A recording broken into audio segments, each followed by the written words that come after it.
In this video, we will show the full procedure to refinish this textured area on the bottom of this Mazda bumper. These areas are prone to get road rash and scratches. This bumper had a small tear which had to be welded. Clean the area to be refinished with 1000 Super Clean or 1001 Eco Clean plastic cleaner. Spray a heavy wet coat, then wipe dry with a clean, dry paper towel. The road rash and deep scratches are first sanded smooth with 80 grit sandpaper and a DA sander. Follow up with 180 grit paper where you had sanded with the 80 grit to remove the deep swirl marks. Finally, sand the entire textured area with 320 grit sandpaper.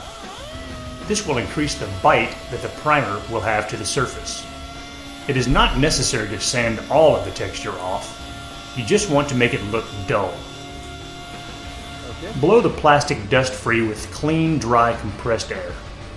We are going to apply some filler to the area around the weld. Okay. So spray some 1050 Plastic Magic adhesion promoter in this area to help the filler to stick. Let it flash off for about 10 minutes. Mix the 2000 Flex Filler epoxy filler in a 1:1 ratio on a mixing board. Apply the filler over the damaged area. Let the filler cure as long as possible for the best feather edge. Sand first with 80 grit and a DA to knock the filler down. When you get close to the final profile, switch to 80 grit and a sanding block. Avoid using the coarse sandpaper along the body line.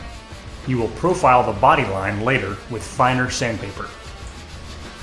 Block with 180 grit paper to do the final profiling. Hand sand with 180 to get the final profile on the body line.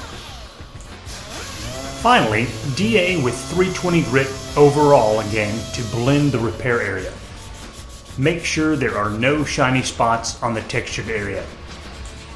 Blow the dust off again, then apply 1050 Plastic Magic adhesion promoter overall before spraying on the primer. Apply a flexible waterborne primer surfacer such as our 3043 All Seasons Blackjack to the textured area. Spray one medium wet coat at first, then let it dry. After the first coat of primer, you will be able to see some of the 80 grit fuzz and swirl marks in the repair area. Sand these down and blend them using 320 grit paper. Sand overall and look for any remaining small scratches. Apply another medium wet coat of paint over the repair area alone. Use spot putty to fill any minor imperfections. Sand the spot putty and prepare for a final coat of primer. Spray a final coat of waterborne primer surfacer over the entire area to be retextured. After it dries, scuff overall with a red pad. Blow dust free. We are using 3803 Flextex VT to retexture this area. The Flextex can be reduced with lacquer thinner to fine-tune the size of the grain. Sprayed without reduction, the material is thick and provides a coarse texture. Cut the material 4:1 with lacquer thinner and it will give a medium texture. Cut it 2:1 with lacquer thinner and it will give you a fine texture. In this case, we cut the Flextex 4:1 and are spraying with a 1.8mm primer gun.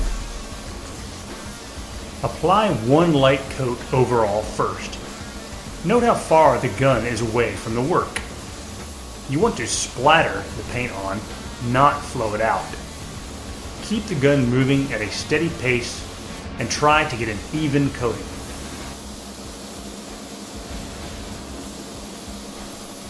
Let the first coat flash for about 5 minutes. Then repeat the process 1 or 2 more times until you are satisfied with the appearance of the texture. Flextex may be left as is for a glossy black texture. To match the original OEM color and gloss, use 3700 series bumper and cladding color coat.